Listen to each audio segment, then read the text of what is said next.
How many opportunities have you left on the table? I certainly know that I have had my share. We hold back as women because we're afraid. We have doubt that we're not good enough. We feel like we have to please everybody else. We feel like we have to accommodate. We don't want to rock the boat. We're afraid of being judged. There's so many different things that hold us back. And this is what I'm on a mission to change. I was found in a, well, I wasn't found. I found myself tongue-tied in a boardroom many years ago. And even though I was traveling all over the world on big stages, like at Google and NASA and Facebook, but I still held back from sharing my ideas. Particularly, there was a moment where I was in the boardroom speaking to my leadership peers at the company. I had been asked to present on something from my boss that I remember thinking, "Oh, I don't really agree with that. I don't think that this is the best forum." But I was taught that you don't question your boss. As a result of that, I had this internal conflict. And so I found myself in this meeting not able to speak up. I was totally tongue-tied. My boss had to shut down the meeting. She pulled me out. First of all, I was mortified. She pulled me aside later and said, "Karen, you didn't trust your gut.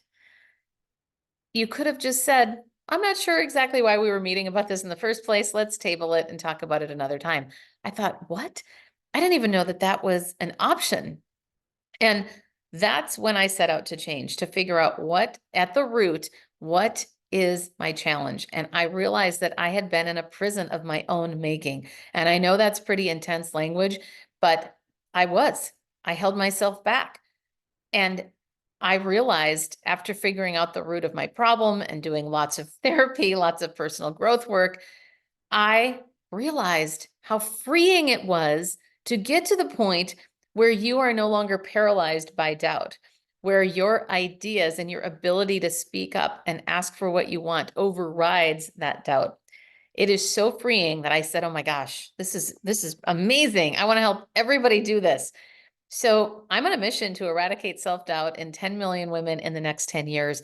And the Powerhouse is one of the ways that I am doing this. It's a beautiful community of women that are like-minded, senior level leaders or entrepreneurs. We all are coming together to help to change our own lives and ultimately change the world in the end. Because I can't imagine a better world where everybody feels free to be themselves. And aren't you tired of hiding the real you? I would love to talk with you to see if it's a fit.